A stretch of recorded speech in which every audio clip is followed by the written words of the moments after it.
Hola queridos alumnos, los saludo con la preciosa paz de nuestro Señor Jesucristo.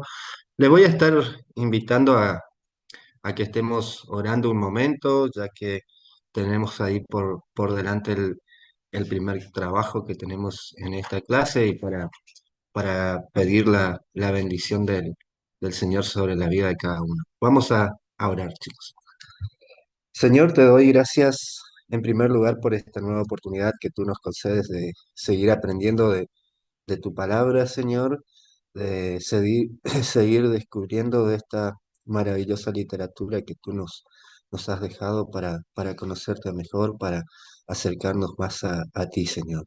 Te pido en esta tarde la bendición sobre cada uno de los chicos que toman esta clase, Señor. Te pido que tú los cuides, los proteges y los ayudes a llevarla de la mejor manera, Señor. También tenemos el primer trabajo por delante. Te pido que tú los ayudes, que abras sus corazones, sus mentes para que puedan eh, indagar sobre este trabajo que tienen y que puedan principalmente estar aprendiendo y acercándose más a ti, Señor. Te pido esto, te pido tu bendición sobre cada una de su familia, sobre Abraham y Bere y sobre mi familia también, Señor. Te pido esto y te agradezco infinitamente por todas tus bendiciones en el santo y bendito nombre de Cristo Jesús, tu Hijo. Amén. Bueno, chicos, hoy vamos a arrancar con otro libro de,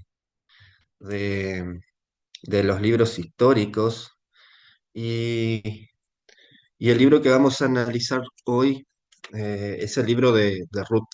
Un libro que está ahí en, en medio, parece como que descolocado un poco en medio de esa literatura tan histórica por ahí, de, de- de tanto, de tanta historia de guerra y demás. Pero es un librito, la verdad que cortito, pero muy hermoso. Te quería preguntar, Tatiana, si podés leer, si tenés la posibilidad de leer. Te iba a pedir que estés leyendo el capítulo uno y el capítulo 2 de Ruth, y yo voy a leer el capítulo 3 y el capítulo 4, ya que no le puedo dar tarea a alguien más porque estamos los dos, Dale, si puede ser. sí, sí. Entonces, cuando quieras empezar a leer, Tatiana. Bueno, dice, aconteció en los días que gobernaban los jueces que hubo hambre en la tierra, y un varón de Belén de Judá fue a morar en los campos de Moab, él y su mujer y los hijos suyos. El hombre de aquel varón era Elimelec, y él de su mujer Noemí, y los hombres de sus hijos eran Malón y Kelión, efrateos de Belén de Judá. Llegaron pues a los campos de Moab y se quedaron allí.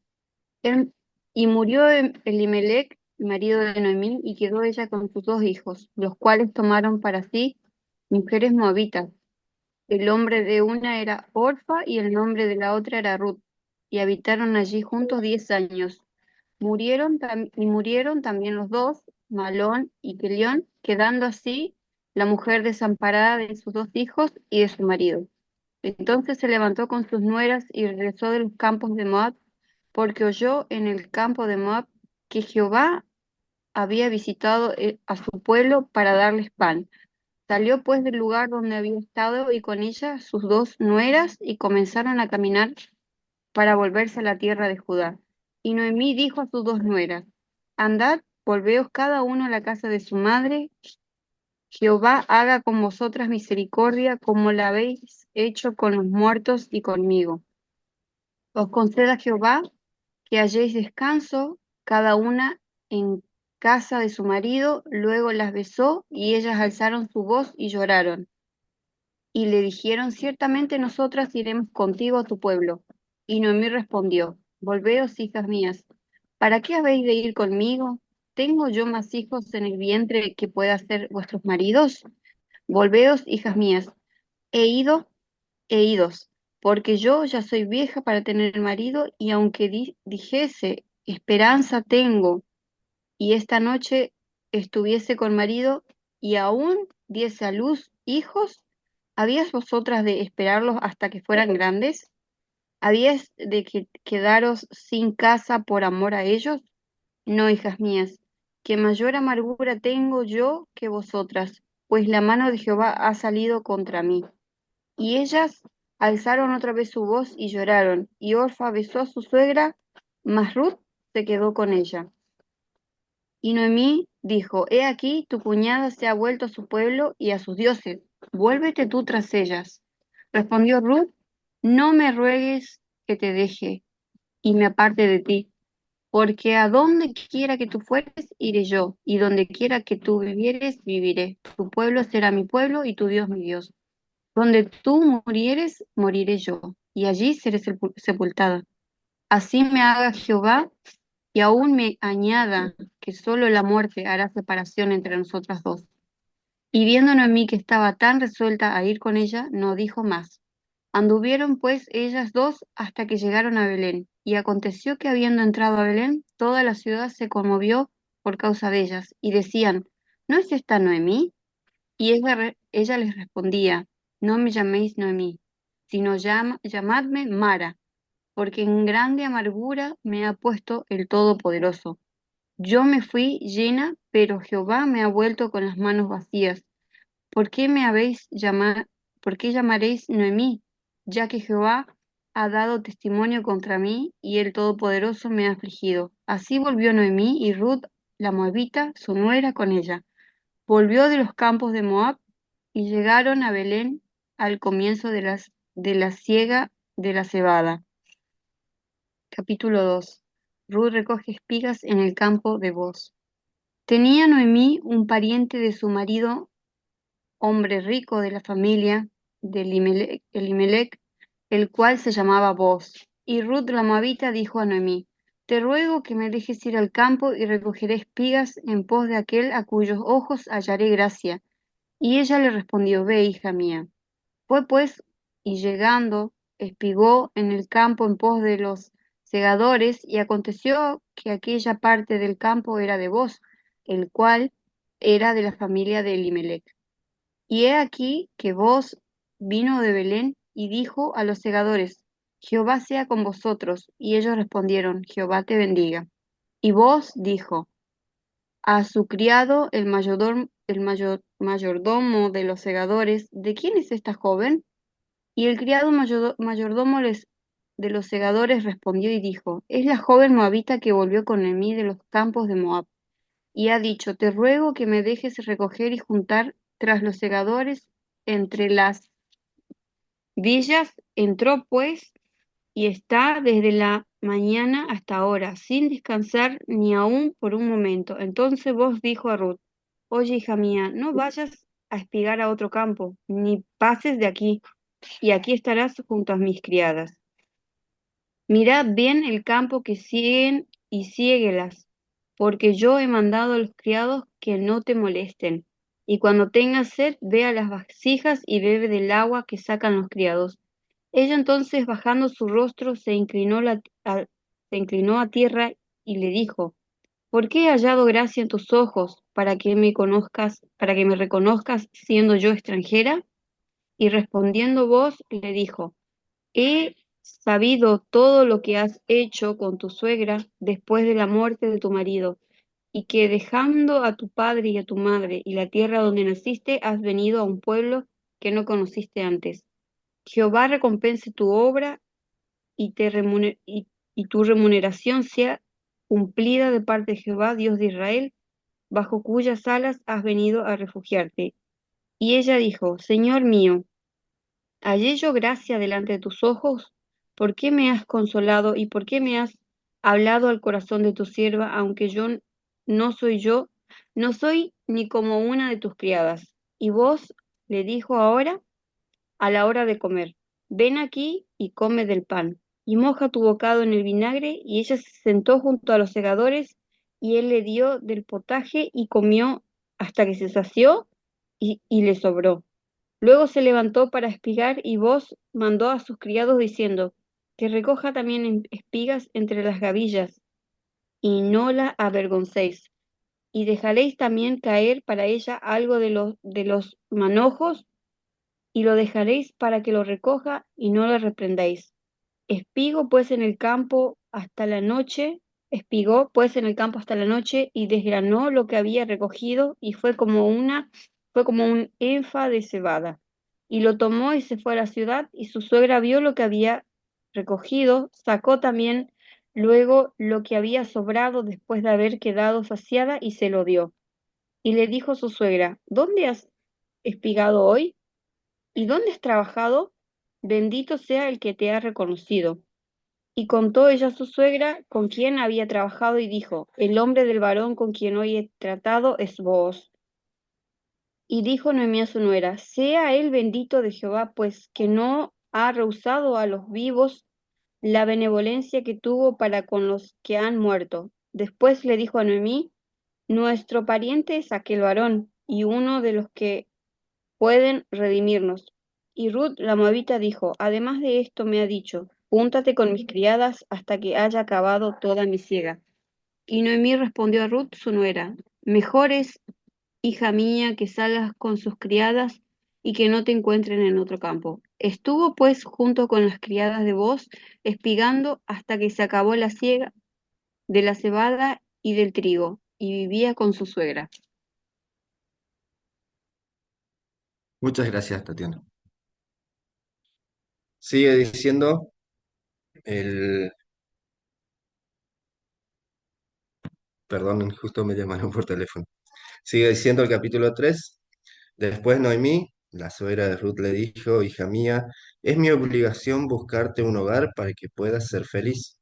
Vos es nuestro pariente y tú ya has estado trabajando con sus criadas. Precisamente esta noche él va a separar la paja del grano de cebada. Así que báñate, perfúmate y ponte el mejor de tus vestidos y ve a la era. Pero no te presentes ante ese hombre hasta que haya acabado de comer y de beber. Cuando se vaya a dormir, fíjate en dónde se acuesta y ve luego y levanta el manto con que se cubre los pies. Entonces él te dirá lo que tienes que hacer. Y Ruth respondió, haré todo lo que tú me mandes hacer. Y Ruth fue a la era e hizo todo lo que su suegra le mandó hacer. Y cuando vos terminó de comer y beber y estaba muy contento, se retiró a dormir junto a un montón de cebada. Entonces Ruth llegó sigilosamente, descubrió los pies de Boz y se acostó. A eso de la medianoche, Boz despertó sobresaltado y al darse la vuelta se dio cuenta que había una mujer acostada a sus pies. Entonces le preguntó, ¿quién eres? Y ella respondió, soy Ruth, tu sierva. Protege a esta sierva tuya bajo tu manto, porque tú eres mi pariente más cercano. Vos le dijo, que Dios te bendiga, hija mía, por esto que has hecho. Al final, tu bondad ha sido mayor que al principio, pues no has ido a buscar a otros más jóvenes que yo, pobres o ricos. No te preocupes, hija mía, yo haré contigo lo que tú me digas, pues toda la gente de mi pueblo sabe que eres una mujer ejemplar. Pero toma en cuenta que, aunque es verdad que yo soy uno de sus parientes cercanos, hay otro aún más cercano que yo. Duerme aquí esta noche y mañana, cuando sea de día, si él te rescata, está bien que te rescate. Pero si no te quieres rescatar, yo lo haré. Pongo al Señor como testigo. Ahora descansa y hasta mañana.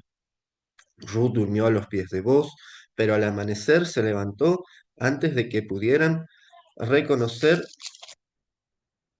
unos a otros, pues Boz le dijo que nadie debía saber que una mujer había estado en la era. Pero antes le dijo, quítate el manto y sujétalo. Ella lo extendió y él echó allí 6 medidas de cebada. Luego se las echó al hombro y Ruth se fue a la ciudad. Cuando llegó a su suegra, ésta le preguntó, ¿qué pasó, hija mía? Y Ruth le contó todo lo que había sucedido con vos. Y añadió, me dio hasta 6 medidas de cebada y me dijo, estas son para que no regreses con las manos vacías. Entonces Noemí dijo, espera un poco, hija mía, hasta ver cómo se resuelve este asunto, porque vos no descansará hasta dejarlo arreglado. El capítulo 4 dice, vos se dirigió a la entrada de la ciudad y allí se sentó. En ese momento vio pasar al pariente el cual le había hablado a Ruth y le dijo, hermano, ven y siéntate aquí conmigo. El pariente fue y se sentó. Entonces vos llamó a 10 de los ancianos de la ciudad y les dijo, siéntense también con nosotros. En cuanto ellos se sentaron, vos le dijo a su pariente, Noemí ha vuelto de Moab y vende una parte de las tierras que fueron de nuestro pariente Elimelech. Creo conveniente que lo sepas y te sugiero comprar sus tierras, teniendo como testigos a los aquí presentes, ancianos de mi pueblo.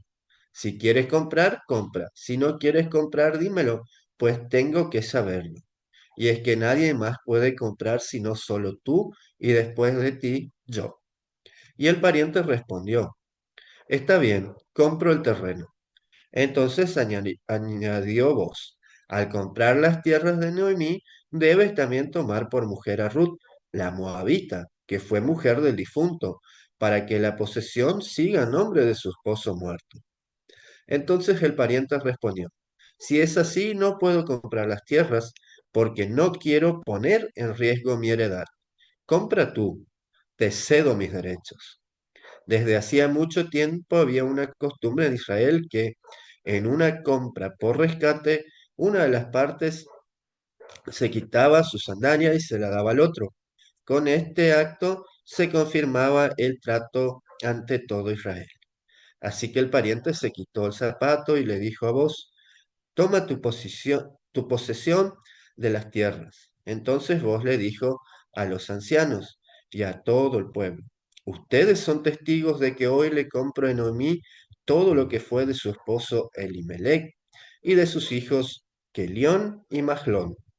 Además tomo por esposa a la moabita Ruth, que fue mujer de Mahlón, para que la posesión siga a nombre de su esposo muerto y su memoria no se borre de entre sus hermanos ni de su ciudad. Ustedes son testigos hoy de este acuerdo. El pueblo y los ancianos que estaban a la entrada de la ciudad dijeron, somos testigos. Que el Señor permita que la mujer que llega a tu casa sea como Raquel y Lea, las cuales levantaron como pueblo a los israelitas. Que seas tú un hombre ilustre y distinguido en Éfrata y en Belén. Que el Señor te conceda tener con Ruth muchos hijos, como se lo concedió a Fares, el hijo de Tamar y Judá. Así fue como vos tomó a Ruth por esposa y se allegó a ella, y el Señor le concedió quedar embarazada y dar a luz un hijo. Las mujeres le decían a Noemí, alabado sea el Señor que te concedió tener un nieto que te rescatara. Su nombre será celebrado entre los israelitas. Ese niño te infundirá nuevos ánimos y te brindará apoyo en tu vejez. Tu nuera que te ama y dio a luz, ese niño es de más valor para ti que 7 hijos. Noemí tomó al niño y lo puso en su regazo y se encargó de criarlo. Y las vecinas decían, Noemí ha tenido un hijo. Y lo llamaron Obed. Este fue el padre de Yesé, que fue el padre de David. Estas son las generaciones de Fares. Fares fue padre de Hezrón, Hezrón fue padre de Ram, y Ram fue padre de Aminadab. Aminadab fue padre de Nazón, y Nazón fue padre de Salmón. Salmón fue padre de Boz, y Boz fue padre de Obed. Obed fue padre de Yesé, y Yesé fue padre de David. Ahí vemos, leímos este libro por completo, ¿no? Y, y es un libro que particularmente por mucho, por muchos años, para ser sincero, lo tenía medio de lado, ¿no? En el sentido que lo había leído, pero sin darle por ahí una gran importancia, ¿no es cierto? Uno a veces le pasa eso con algunos libros que le dan mayor importancia que a otros, algunos textos incluso de la Biblia, ¿no? Y a mí me pasó esto con el libro de Ruth, conocí la historia, la sabía, ¿no? Pero, pero no la había analizado en profundidad y no había visto esa maravillosa trama o esa maravillosa literatura que se encuentra ahí escrita, ¿no? Si nosotros empezamos a analizar este libro de Ruth, es un libro eh, muy hermoso. La verdad que un libro que deberíamos leer, ¿no? Más de seguido. Incluso en algún momento me sentí como obligado a ver cómo hacer para predicar, porque decía, ¿qué puedo predicar de este libro, ¿no? O hacer un sermón acerca de este libro. Y cuando me puse a leerlo, a analizarlo y a estudiarlo, al final terminé predicando varias veces del libro de Ruth, porque la verdad que muy hermoso y engloba hermosas enseñanzas, ¿no? Entonces, por ahí, como les dije, es un libro que a veces eh, dejamos un poquito de lado porque es un libro cortito, porque como que está, les decía, como que está perdido ahí en el medio de los libros más grandes, de grandes historias, de maravillosas hazañas de los jueces de Josué, de los jueces de los reyes que, que suceden, ¿no es cierto?, a este libro, del libro de Samuel, del libro de Reyes, ¿no?, de Crónicas. Entonces esas historias que vemos posteriores o anteriores son como que más atrapantes o más importantes en algún momento, porque, qué sé yo, por ahí le damos mucha importancia a Josué o a Sansón o a otro de los jueces o al rey David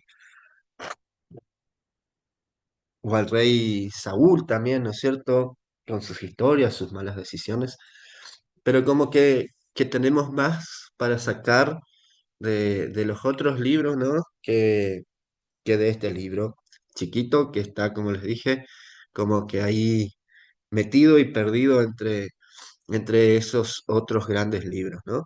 Entonces, para empezar a analizar este libro, tenemos que mirarlo desde una perspectiva de ver qué sucede en él, ¿no es cierto? Y vemos que es un libro que empieza con una gran tragedia, ¿no? Empieza a contarnos, ¿no?, que estaban pasando hambre.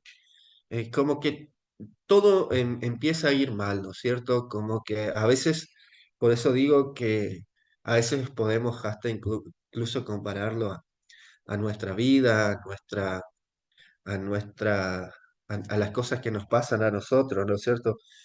Empieza hablando que estaban pasando hambre en la tierra en la época de los jueces, incluso especifica que esto sucede también durante la misma época de los jueces, ¿no es cierto?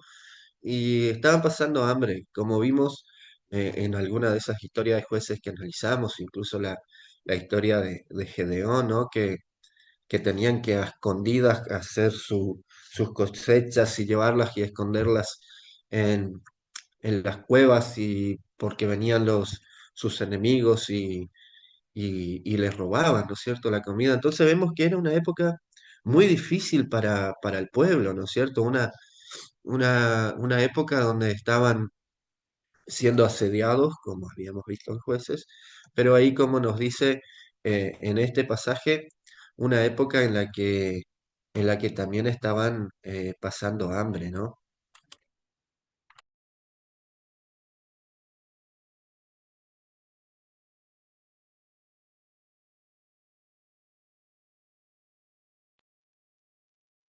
Y, y empieza, ¿no es cierto?, esa narración con ese, ese motivo de irse de su tierra, de desarraigarse por ahí de la tierra que vivían, de decir, bueno, acá estamos pasando hambre, vamos a ir a probar suerte en una tierra extranjera, ¿no?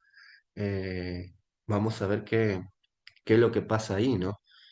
Y se van a una tierra extraña y siguen las tragedias o siguen eh, esos desastres que estaban pasando en su familia. Primero muere el esposo de Noemí, ¿no es cierto? Como, como dice acá, eh, Elimelec termina muriendo, ¿no es cierto? Y, y Noemí se queda con sus hijos, Mahlón y Kelión. La verdad que hermosos nombres, ¿no? Lástima que ya no pienso tener más hijos porque si no tendría la posibilidad. Mahlón y Kelión se quedan ahí, se casan con mujeres extranjeras, algo que habíamos visto que sucedía incluso con Sansón y en esa época, ¿no es cierto? Algo que incluso Dios había dicho que no hagan, que no se casen con mujeres extranjeras, ¿no es cierto? Entonces, Kelión y Mahlón terminan casándose con Ruth y Orfa. eh, y, y bueno, están ahí viviendo, no tienen hijos. Los dos hijos de Noemí no le dan nietos a Noemí, ¿no es cierto? Y termina falleciendo también en una tierra extranjera, ¿no es cierto? Me imagino lo que habrá sido para Noemí en esa época, porque si consideramos que los moabitas eran un pueblo enemigo de Israel, uno de los pueblos quizás con los filisteos, uno de los pueblos más odiados del pueblo de Israel, ¿no? Eh, por esos conflictos que tenían, ¿no? Y quedarse ahí en medio de una nación extranjera, ¿no es cierto? Quedarse viuda primero y después sin hijos, sabiendo lo que conllevaba para una mujer quedarse sin hijos, porque como por ahí sabemos, en esa época, ¿no es cierto? Las mujeres no podían tener propiedades, ¿no es cierto? Ser dueñas por ahí de tierra y demás. Entonces, al momento que se quedaban viudas, como que perdían todos los derechos si no tenían hijos. Esos derechos pasaban a su hijo. Y si como le pasó a Noemí, murieron sus hijos, se quedaba sin sus derechos, ¿no es cierto? Entonces, eh, empieza con esa tragedia, ¿no? De, de muerte, de hambre, de muerte, ¿no es cierto? Empieza con estos problemas y termina, ¿no es cierto? La historia después maravillosamente contada, ¿no es cierto?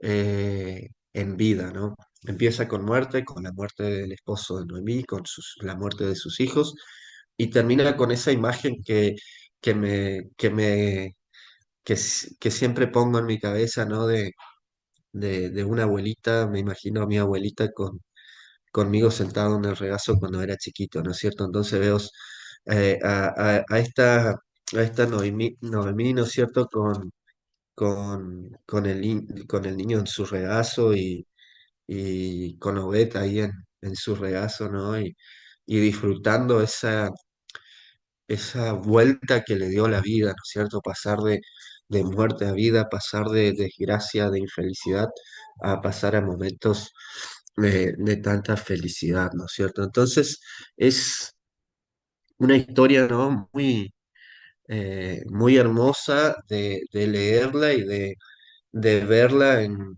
ese sentido, ¿no es cierto? Entonces, eh, por ahí les recomiendo si en algún momento de, de su vida tienen la posibilidad de leer, de analizar a profundidad este libro y de por ahí eh, ponerse ese objetivo de quizás hacer un sermón, una reflexión acerca de este libro, es muy maravilloso y hay por ahí aunque no parezca, hay por ahí muchas maneras de interpretar ciertas situaciones que pasaron en el libro, ¿no es cierto? Entonces, para ir viendo lo, lo que, lo que nos depara este libro, ¿no? Vemos, vamos a ver por ahí la, la introducción al libro de Ruth, ¿no? Es una de las historias, como le dije, más encantadoras de la literatura hebrea, ¿no es cierto? Eh, por ahí la podríamos llegar a considerar como, como una poesía, ¿no? O se la llegó a considerar en una época como poesía, ¿no? Pero más que nada vendría a ser como un estilo de prosa narrativa, ¿no es cierto? Tiene un estilo de prosa narrativa porque vemos cómo se van narrando, ¿no es cierto?, los diferentes sucesos y, y termina convirtiéndose en una novela, ¿no? Porque nosotros tenemos esos personajes bien definidos, eh, personajes por ahí principales y secundarios, pero vemos eh, esos diálogos, ¿no es cierto?, entre, entre los personajes, ¿no? Vemos que en algún momento cuando están Esther y sus nueras hablando, Esther les dice, bueno, ustedes vuelvan a sus casas y después dice, y le respondieron sus nueras, no, nosotros nos queremos quedar contigo, y vuelve a decir, y le respondió Noemí, ¿no es cierto? Y entonces vemos este interactuar o esa interacción, ¿no es cierto?, entre los personajes que lo hacen una novela eh, muy al estilo de empezar con eh, algo con algún drama, ¿no es cierto?, y terminar en un final feliz después de un desarrollo, ¿no es cierto?, que tiene varias aristas, que cuando nosotros decimos, ah, bueno, esto va a terminar en un final feliz porque conocen a vos, ¿no es cierto? Ruth conoce a vos y Noemí le dice, bueno, este es nuestro pariente, nos puede rescatar, nos puede sacar de esta situación, puede ser por ahí el que te tome como esposa, ¿no es cierto? eh, ya que eso debería ocurrir con un pariente cercano, ¿no es cierto? En caso de no tener otro hijo en Noemí, ¿no es cierto? Entonces, cuando llegan a eso y parece que va a decir, bueno, por fin pasa como eh, ese pequeño giro en las novelas que por ahí a veces nosotros leemos o incluso vimos en la tele, ¿no? Que dice, ¿sabes qué? Sí, eh, me encanta la idea, yo quiero rescatarte, pero hay otro hombre ahí que puede ser el que te rescate, así que vamos a buscar a Juan Alberto, como, como decimos por ahí en las novelas, ¿no es cierto?, que escuchábamos. Dice, vamos a buscar a este otro pariente que está antes que yo, que en realidad él tiene el derecho, ¿no es cierto?, en primer lugar de rescatarlas a ustedes y después estoy yo. Entonces da ese giro dramático ahí de estar pendiente a ver qué es lo que pasa, ¿no es cierto?, en la historia. ¿Será que eh, Ruth va a tener que irse con este que ella no conoce o se va a quedar con el galán de voz que era el que le ayudó, que le dejó juntar los granos en su campo, ¿no es cierto? Entonces tenemos ese ida y vuelta y después se desencadena como diciendo, al final pueden estar juntos los actores principales de la novela y lo más lindo de todo es que eh, esa persona que parecía sin, sin un destino, sin un buen destino que iba a terminar por ahí sola, triste, abandonada, termina con una vida feliz, teniendo un nieto, teniendo una nueva familia, una nueva oportunidad de, de terminar su historia de la mejor manera. Y incluso termina, ¿no es cierto?, la narración dejando en claro que ese bebé que nace entre vos y Ruth, ¿no? Termina siendo el abuelo de el rey más importante de la historia, por ahí uno de los personajes más importantes de la Biblia, ¿no? Termina siendo el abuelo de David, ¿no? Y posteriormente, ¿no es cierto?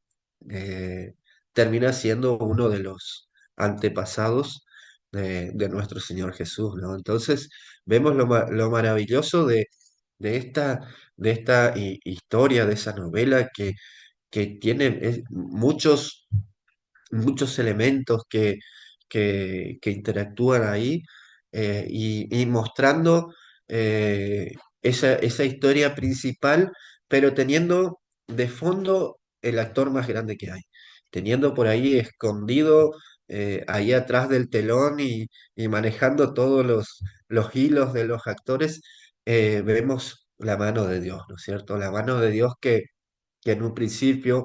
eh, Noemí, ¿no es cierto?, se queja diciendo, eh, tengo que cambiarme el nombre, tengo que ponerme el nombre de Mara, porque soy una anciana amargada por todo lo que me pasó, se me murió mi esposo, se me murieron mis hijos, me quedé sola.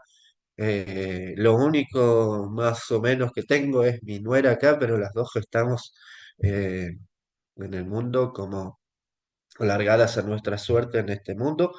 Eh, y vemos ese enfado por ahí, esa queja de Noemí para con Dios, y sin ver, ¿no es cierto? Por eso les digo, a ese Dios que está manejando los hilos de los personajes desde atrás, ¿no es cierto? Entonces los va llevando de a poquito, los va acercando, los va moldeando a una manera o va llevándolos en cierto camino para terminar desencadenando, ¿no es cierto?, en un momento de felicidad, ¿no es cierto?, de decir, bueno, eh, como a veces nos pasa a nosotros y a veces nos quejamos que nos pasa algo y decimos, ¿por qué Dios me dejaste? Y al final después vemos que Dios nunca nos dejó, sino que Dios estaba ahí atrás, eh, quizás preparándonos para algo más grande, ¿no es cierto? Entonces, es una maravillosa historia, es una novela hermosa, ¿no es cierto? Que nos lleva a este final, ¿no es cierto? Como les decía, fue escrito en un estilo lleno de interés humano, tragedia, humor y amor. Vemos que se complementan todos estos tintes, estos matices, ¿no es cierto?, para terminar forjando esta maravillosa historia, ¿no es cierto? Vemos que hay un poco de todo, que hay un poco de tragedia, hay un poco de amor, de humor, y mucho de ese interés humano que vemos en el momento que vos le dice a sus empleados, ¿saben qué? Dejen que Ruth junte lo que se les cae, incluso dejen caer un poco más para que ella pueda juntar un poquito más de grano y llevar a su casa y que puedan comer ella y su suegra, ¿no es cierto? Entonces vemos esa bondad también de ser humano que es por ahí también un ejemplo para nosotros en cierta manera, ¿no es cierto? De decir, a veces de darle al que necesita, ¿no es cierto? Ruth figura en la geología de uno de los personajes más importantes de la historia de Israel, ¿no es cierto? Como les decía, uno de los reyes más importantes o el rey más importante, seguramente, creo yo, el rey más importante de la historia del pueblo de Israel, ¿no es cierto? Figura en esta genealogía de David, ¿no es cierto? Y, y acá hay que por ahí detenernos un ratito y ver que esto, nosotros al leerlo así por arriba quizás de la historia, eh, no le damos mucha importancia, pero como les decía, eh, los danitas, que eran por ahí, eran parientes, ¿no? Por un lado, de los israelitas, porque eh, eran descendientes de Dan, de uno de perdón, los moabitas, no los danitas, de Moab, no, de uno de los hijos de Lot que tuvo con una de sus hijas, ¿no es cierto? Terminan siendo por ahí medio parientes. eh, eh, Eran odiados, eran, eh, creo yo, si pondríamos por ahí una escala de los pueblos más odiados en ese momento, porque después tenemos otros pueblos que fueron también muy odiados por el pueblo de Israel, porque eran pueblos que los terminaban atacando, ¿no?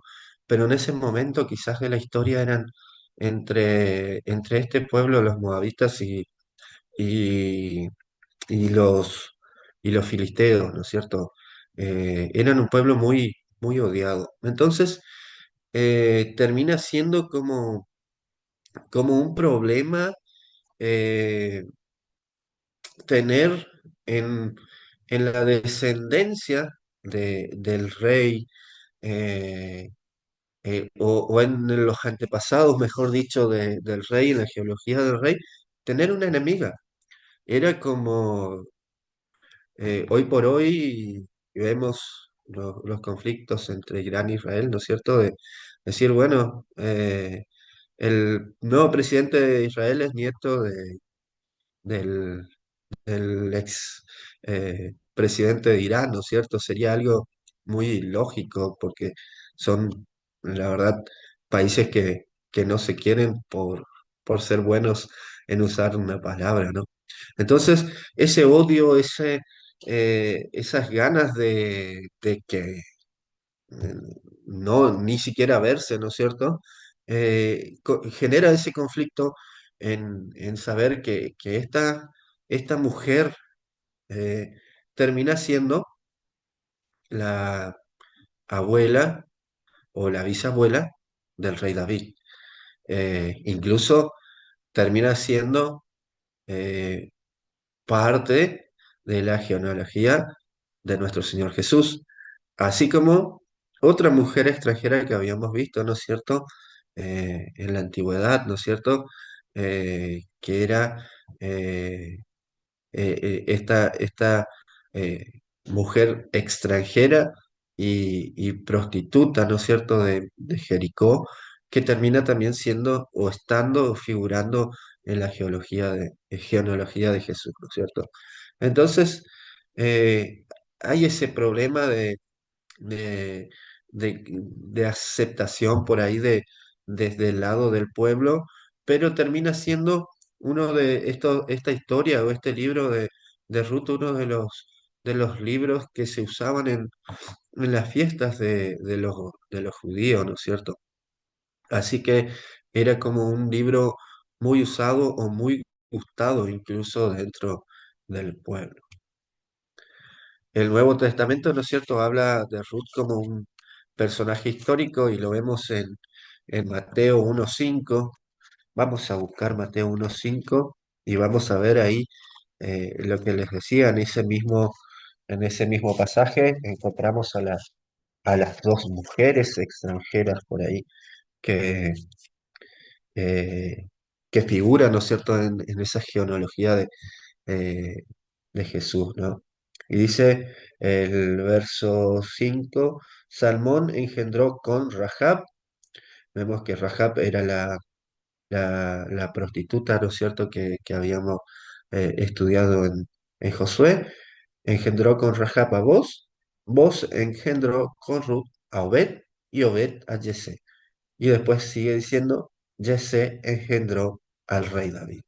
Entonces vemos que esas dos mujeres estaban ahí en la genealogía del rey más importante y del rey de reyes, ¿no es cierto?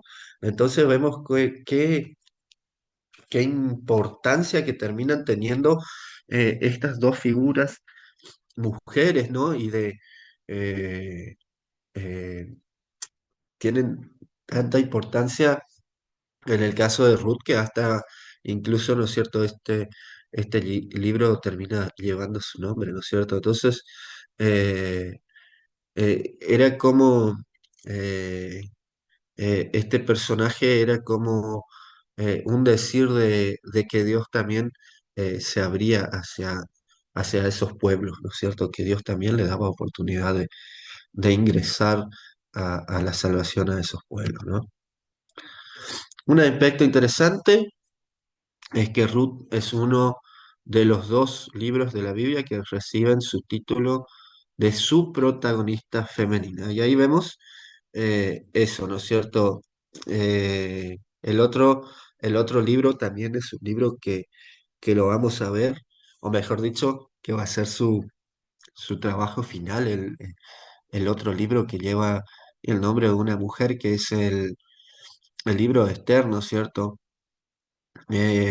Pero hay una gran diferencia. En el libro de Esther, por ahí no se menciona a Dios durante el libro de Esther, y en este libro de Ruth sí se ve a ese, al Dios presente, ¿no es cierto? Entonces, eh, por ahí sí, ya que tocamos a Esther, ¿no? Quisiera por ahí decirles que si quieren ir leyendo de a poco mientras tienen la posibilidad y tienen un tiempito libre, que lo vayan haciendo, que vayan leyendo externo y, y buscando un poco de información de Esther que les va a servir para en su momento hacer su trabajo. Bueno, entonces vemos que este libro de Ruth no es uno de los dos únicos libros de la Biblia que tienen el nombre por un personaje femenino. Es otra cosa que por ahí nos debería llevar a ese poder de análisis, ¿no es cierto? Y de estudio de este libro.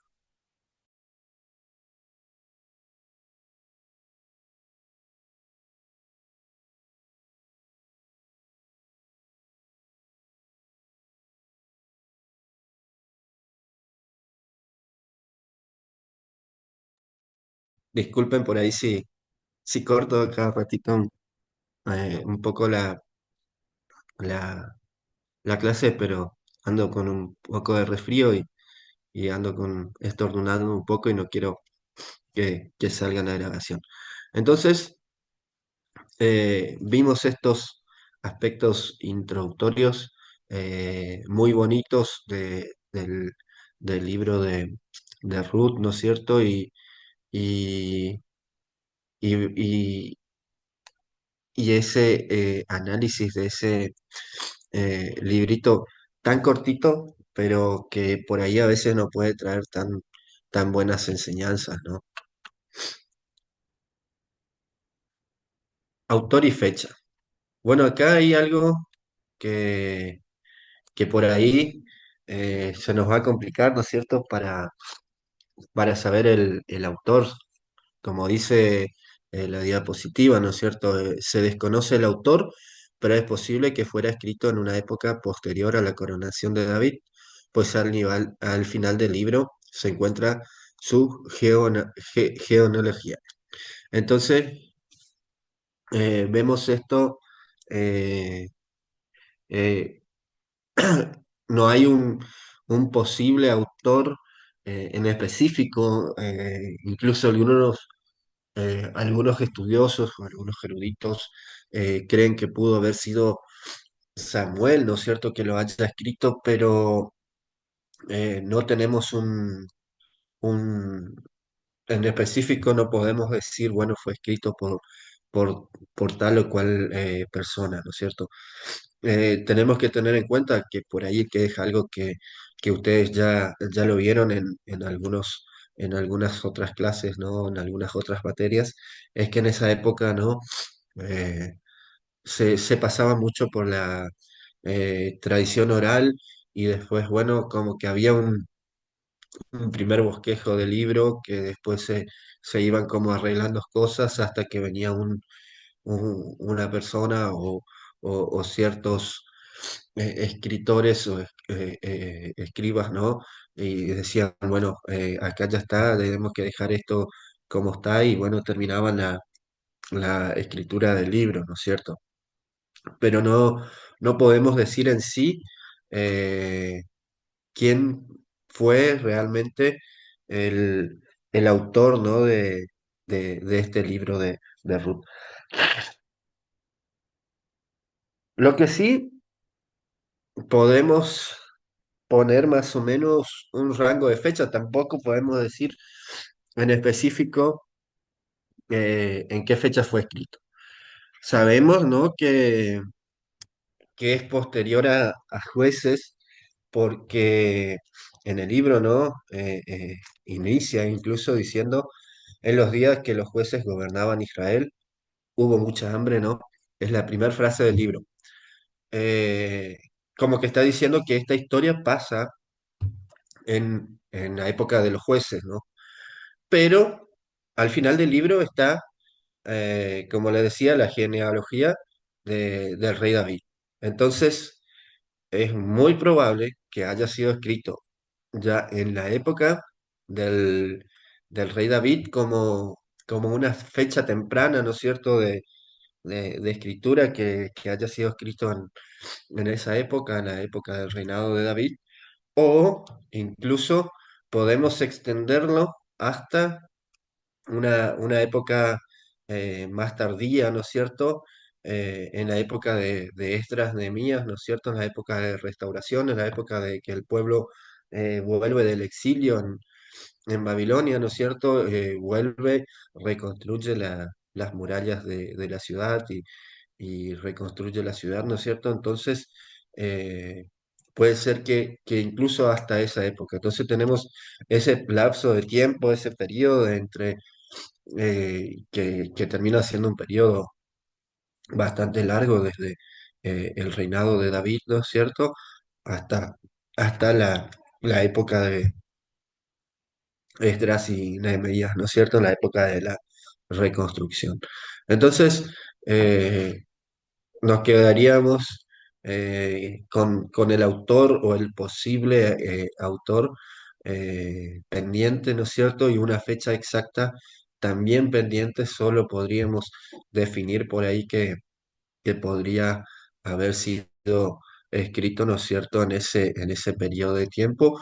Y un posible autor pudo haber sido Samuel, pero no podemos decirlo a ciencia cierta, ¿no es cierto? Entonces nos quedamos con, con eso de saber nomás más o menos en qué periodo fue escrito. Sabemos que no fue escrito sino hasta la época del reinado de David. Antes no podría haber sido escrito porque no podría estar eh, impreso hoy por hoy, como diríamos, ¿no es cierto? Esa genealogía del rey David y no se referiría, ¿no es cierto?, a la época de las jueces como algo que pasó en la época de jueces, ¿no? El propósito y el valor del libro. Este libro lo tenemos nosotros eh, en el canon, ¿no es cierto? Eh, en el canon griego y en nuestro canon, ¿no es cierto?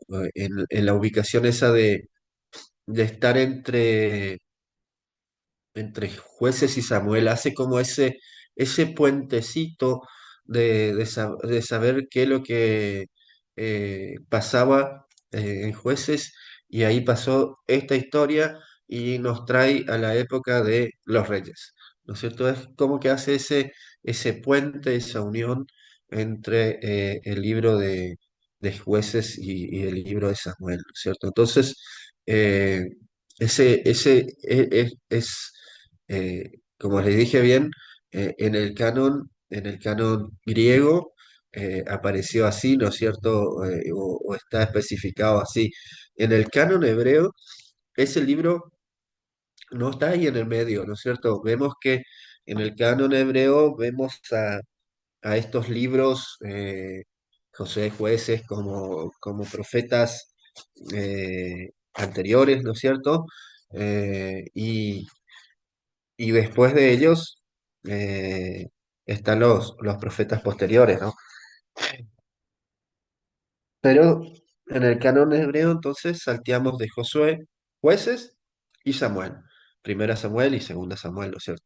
Entonces, no está ubicado en el mismo lugar el libro de Ruth. El libro de Ruth está ubicado en el canon hebreo, por ahí si les tocó estudiar, ¿no es cierto? En alguna materia anterior, ya está entre los escritos, entre los Ketubim, ¿no es cierto? Y están un grupo selecto, ¿no es cierto? De 5 libros que son los Megillot, o Mejillot, donde está Cantar de los Cantares, ¿no es cierto? O Ruth, Lamentaciones, eh, Esther, y me estoy olvidando de uno, eh, Eclesiastés. Están en ese grupo de esos 5 libros, ¿no es cierto? Entonces, en el canon hebreo no ocupa por ahí la misma posición, ¿no? De la que ocupa, ¿no es cierto?, en nuestro canon por ahí, ¿no?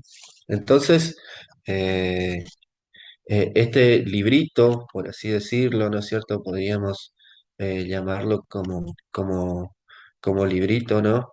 Eh, es, es ese puente, ¿no es cierto?, entre la época de los jueces y la de Samuel y David, ¿no es cierto? La época de Saúl y Samuel y David, entre la época de los jueces y la época de los reyes. Hace como ese puente, esa unión, eh, eh, sí, esa unión, ¿no es cierto?, entre esas dos épocas, entre esos libros de, de jueces y de Primera Samuel, ¿no?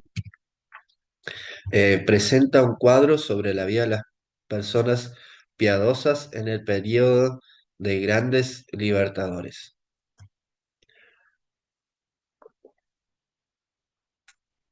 Acá vemos eh, ese, esa historia, como lo decía, eh, eh, de que no había solo lo malo que por ahí veíamos en jueces, ¿no? Que no pasaba todo, que la gente no era todo tan brutal, tan despiadada, que no le importaba nada de nada, que era salir a matar al primero que se veía enfrente, ¿no es cierto?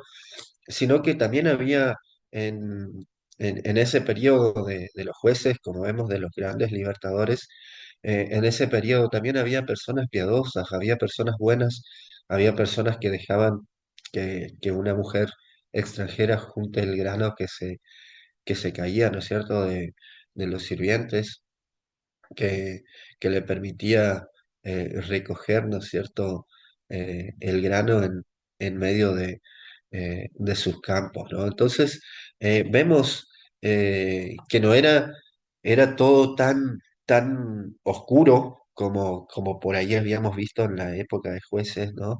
Donde no era todo tan tanto drama, tanta maldad, sino que también había y pasaban cosas buenas y había gente buena en ese periodo, ¿no es cierto? Entonces es como una forma también eh, Por eso digo que por un lado está bien la ubicación de este libro como para, después de leer todo lo malo que pasó en Jueces, ¿no es cierto? Y toda esa decadencia y por un lado hasta depravación en algunas cosas, eh, pasa a mostrarnos un otro lado un poquito más hermoso, aunque empiece con, con esa muestra de decirnos, sí, en esa época había muchas cosas que, que pasaron que no eran lindas, pero terminan después habiendo gente que aunque a alguien le pasaba algo muy malo, había esas personas que estaban ahí para ayudar, ¿no?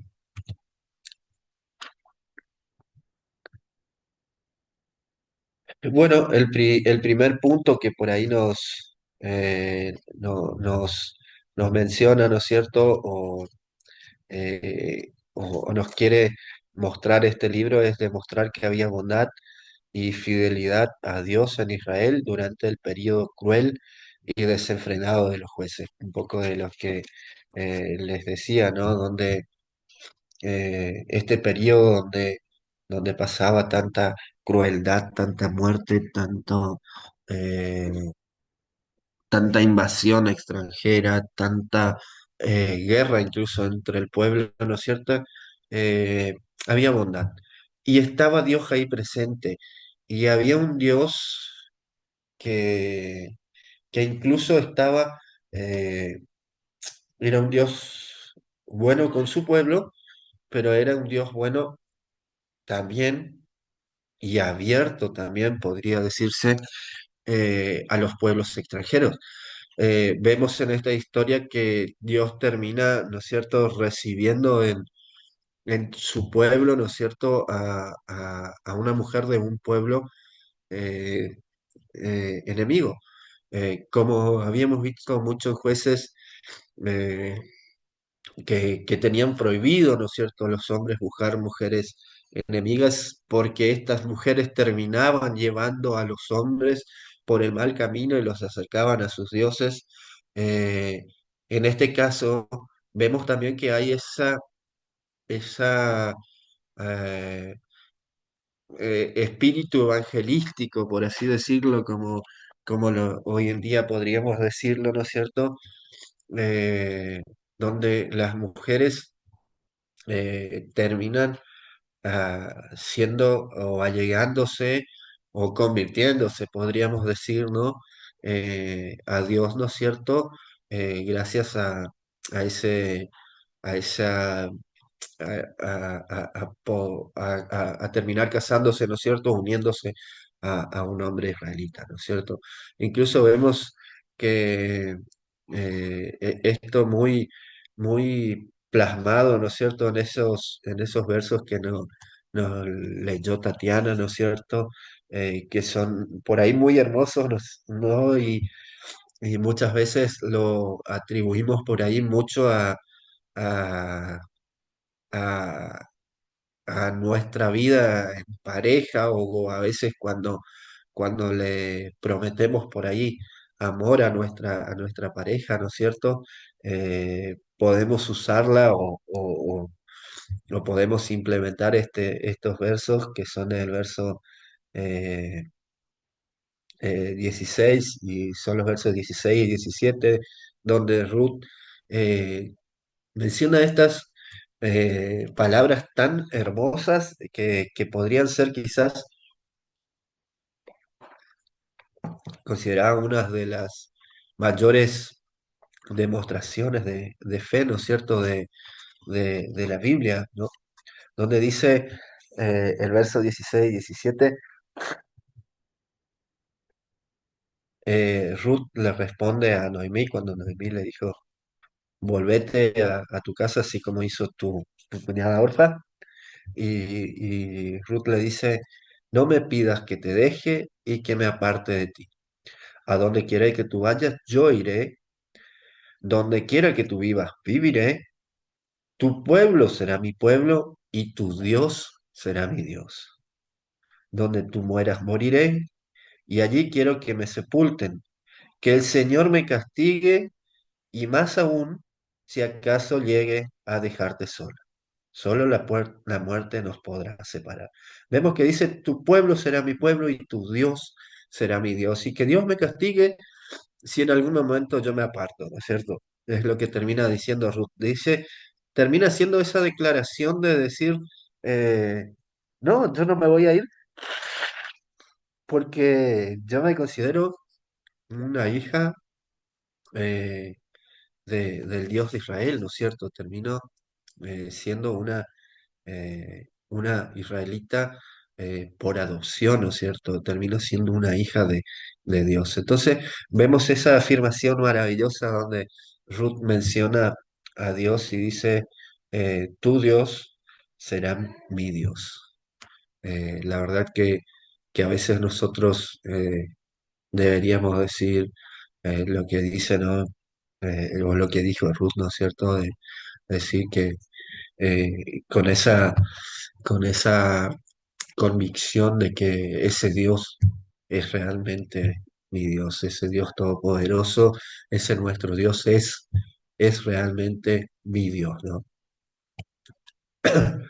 Revelar, otro punto de revelar la providencia divina, ¿no es cierto? Parece, eh, en un momento dado, parece que Dios se fue, desapareció, no está, presente eh, principalmente en la vida de Noemí, ¿no es cierto? Parece que Dios la está castigando, se apartó de ella, se fue, vos te fuiste a un pueblo extranjero, bueno, yo no paso la frontera, yo no soy Dios ahí eh, entre los moabitas, ¿no es cierto? Ahí ellos tienen sus dioses, ahí yo no llego. Yo solo soy Dios en Israel, estoy dentro de las fronteras de Israel, ¿no es cierto?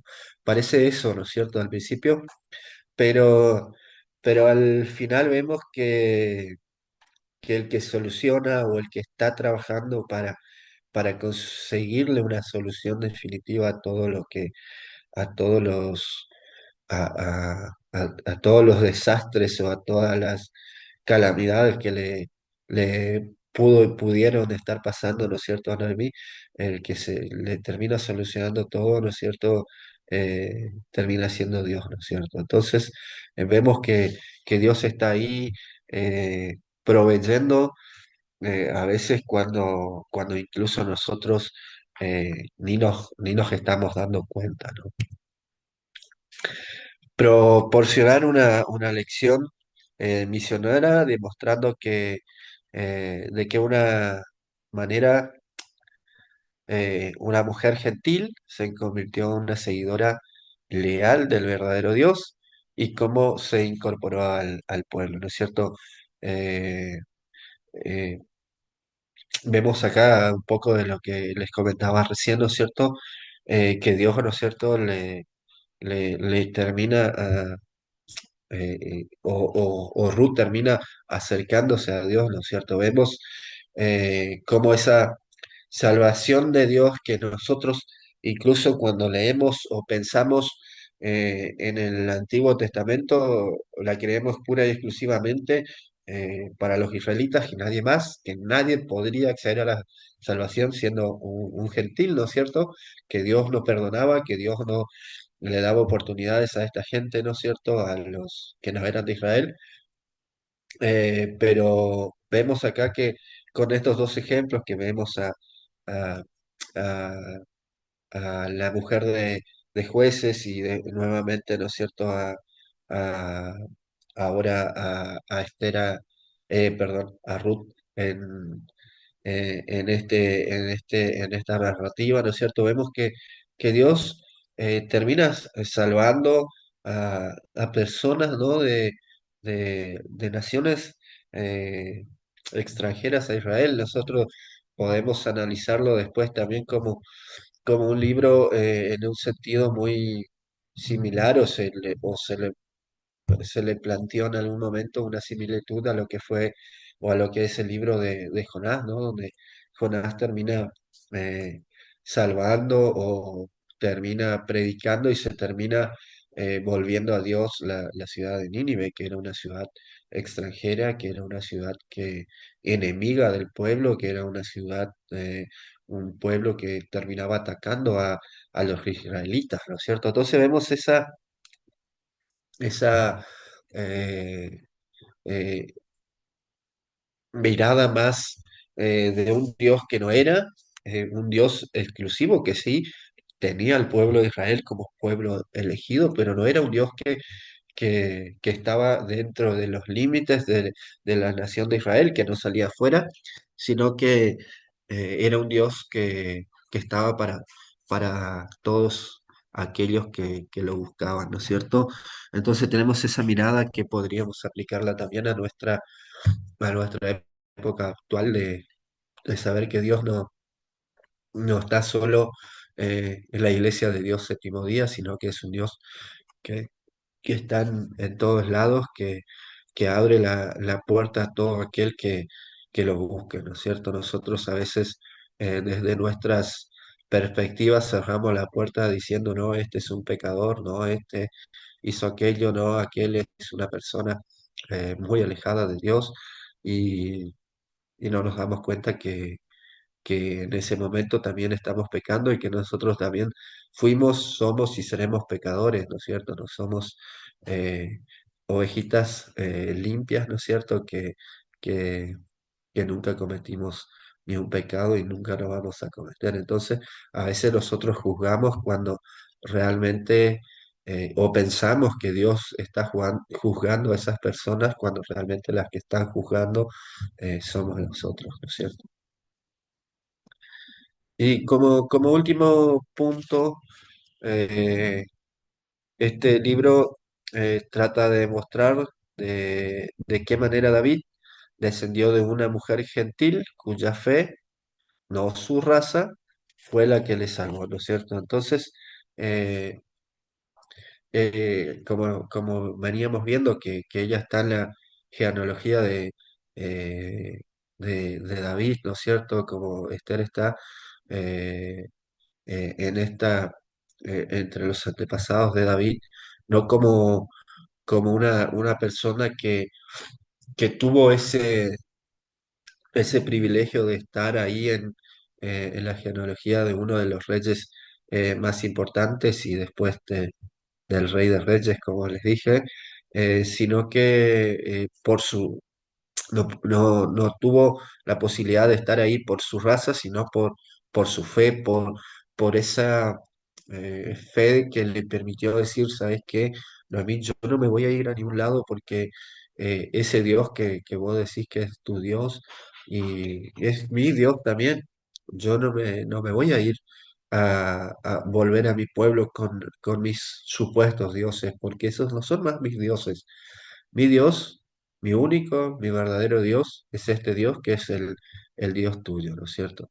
Entonces vemos que queda demostrado también que esa salvación que es otorgada, ¿no es cierto?, por nuestro Señor, como les decía, no es una salvación exclusiva eh, para pocos, eh, no es una salvación por raza, ¿no es cierto?, sino una salvación por fe, ¿no es cierto?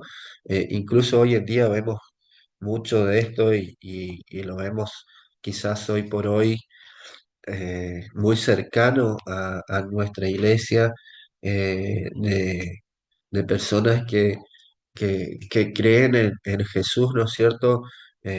Hablo por ahí de la mirada de los judíos mesiánicos, ¿no es cierto?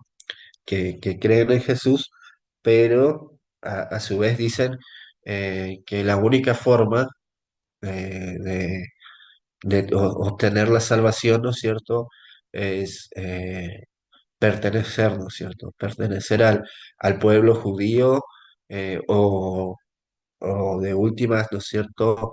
Aunque no tengas la sangre judía, cumplir todos los rituales que debe cumplir, ¿no es cierto? Un judío, pero también creyendo que Jesús es el Hijo de Dios y que Jesús te salva. O sea, eh, si nos ponemos a analizar solo este libro de, de Ruth, ¿no es cierto? Vemos que desde la época, desde el inicio del pueblo judío, ¿no es cierto?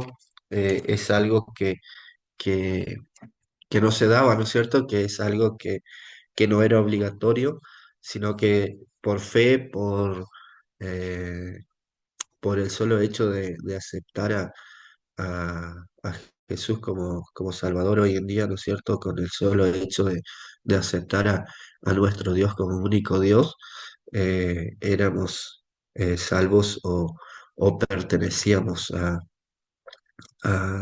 al grupo de los salvos, ¿no es cierto? Entonces, eh, queda demostrado ahí que nosotros no somos salvos por ser, incluso podríamos decirlo, por pertenecer a una iglesia, por pertenecer a, como les decía, no somos salvos por ir cada sábado y estar o ser miembros de la Iglesia de Dios séptimo día, sino por la fe que tenemos y por aceptar realmente a Jesús como nuestro Salvador y y tener a nuestro Dios como único y soberano Dios en nuestras vidas, ¿no es cierto? Entonces, eh, este maravilloso libro nos da eh, esas maravillosas explicaciones, ¿no es cierto? O esas maravillosas enseñanzas donde Dios recompensa la fidelidad, ¿no es cierto? De una extranjera. El tema central de este libro, ¿no es cierto?, termina siendo esto, de que Dios termina recompensando, ¿no es cierto?, la fidelidad que está plasmada, ¿no es cierto?, en los versos que les leí, donde Ruth manifiesta eh, considerarse una, una hija de Dios, ¿no es cierto?, a pesar de ser de una nación extranjera, y gracias a eso, a esa fe, a esa eh, fidelidad de Ruth, ¿no es cierto?, Dios termina recompensándola con un nuevo esposo, con descendencia, ¿no es cierto?, que era lo que cada mujer en esa época anhelaba, ¿no es cierto? Entonces, es una historia por ahí muy maravillosa, ¿no? Y como habíamos visto, ¿no es cierto? En la Biblia hebrea se encuentra entre los cinco rollos, los Mejillot, que forman parte de los escritos o Ketubín, junto con Cantar de los Cantares, Lamentaciones, Eclesiastés y Esther.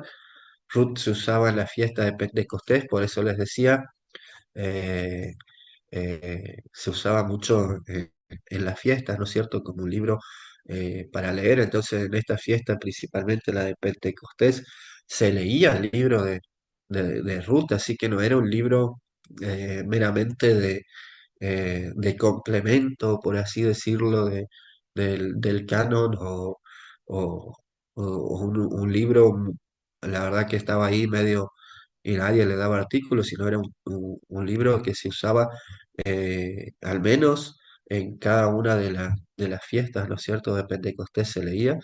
Eh, en la Biblia de los 70 está colocada entre los libros históricos, por eso lo estamos estudiando, ¿no es cierto? Entonces, están esas pequeñas diferencias, ¿no es cierto?, entre el canon hebreo y la Biblia de los 70, ¿no? Y bueno, así llegamos al final de este análisis, de este librito tan cortito, eh, uno de los más cortitos que vamos a ver, o el más cortito que vamos a ver dentro de este grupo de libros históricos, pero con esta historia maravillosa que, que más que nada después de leerla por ahí o de analizarla podemos darnos cuenta que no es solo una novela, ¿no es cierto?, sino que es una historia de mucha fe, de mucha confianza en Dios, de transformación, de aceptación, de una persona que no era parte del pueblo de Dios y que termina por ahí eh, aceptando a Dios y termina perteneciendo, ¿no es cierto?, al pueblo de Dios. Así que bueno, llegamos al final de la clase de hoy. Si por ahí, Tatiana, tenés alguna pregunta, alguna aclaración, eh, alguna afirmación, eh, eh, podés hacerla en este momento.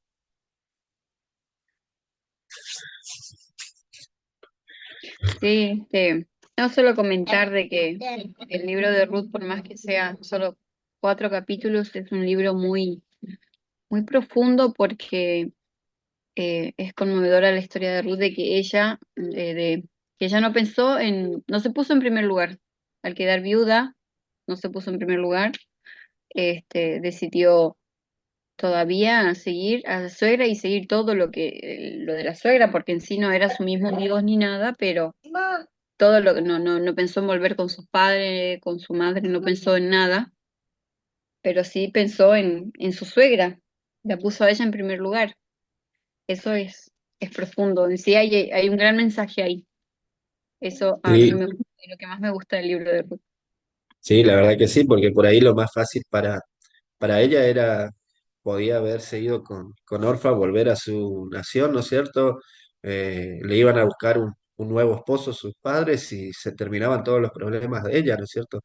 Pero en cambio ella decidió seguir eh, a Noemí, ¿no es cierto? Acompañar a su suegra, no la abandonó, la cuidó y como vimos por ahí esa fidelidad también o esa, por eso les decía que hay tanta humanidad, ¿no es cierto?, dentro de este libro, tantas, si ponemos a leernos, hay tantos puntos de ver esa empatía entre la gente que muchas veces nosotros hablamos, pero ahí se ve demostrado, ¿no es cierto?